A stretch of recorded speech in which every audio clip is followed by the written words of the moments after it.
The cavity magnetron is a high-powered vacuum tube that generates microwaves using the interaction of a stream of electrons with a magnetic field while moving past a series of open metal cavities. Electrons pass by the openings to these cavities and cause microwaves to oscillate within, similar to the way a whistle produces a tone when excited by an air stream blown past its opening. The frequency of the microwaves produced, the resonant frequency, is determined by the cavity's physical dimensions. Unlike other vacuum tubes such as a klystron or a traveling wave tube, the magnetron cannot function as an amplifier. In order to increase the intensity of an applied microwave signal, the magnetron serves solely as an oscillator, generating a microwave signal from direct current electricity supplied to the vacuum tube. An early form of magnetron was invented by H. Jerdyan in 1910. Another form of magnetron tube, the split-anode magnetron, was invented by Albert Hull of General Electric Research Laboratory in 1920, but it achieved only a frequency of 30 kHz.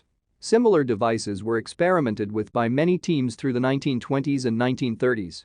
Hans-Erich Hallmann filed a patent on a design similar to the modern tube in 1935, but the more frequency-stable klystron was preferred for most German radars during World War II. An important advance was the multi-cavity magnetron, first proposed in 1934 by A. L. Samuel of Bell Telephone Laboratories. However, the first truly successful example was developed by Alexeyev and Malyaroff in USSR in 1936, which achieved 300 watts at 3 GHz. The cavity magnetron was radically improved by John Randall and Harry Boot at the University of Birmingham, England in 1940. They invented a valve that could produce multi-kilowatt pulses at 10 cm wavelength, an unprecedented achievement. The high power of pulses from the device made centimeter-band radar practical for the Allies of World War II, with shorter wavelength radars allowing detection of smaller objects from smaller antennas. The compact cavity magnetron tube drastically reduced the size of radar sets so that they could be more easily installed in night fighter aircraft, anti-submarine aircraft and escort ships. At the same time, Yoji Ito was experimenting with magnetrons in Japan and proposed a system of collision avoidance using frequency modulation. Only low power output was achieved.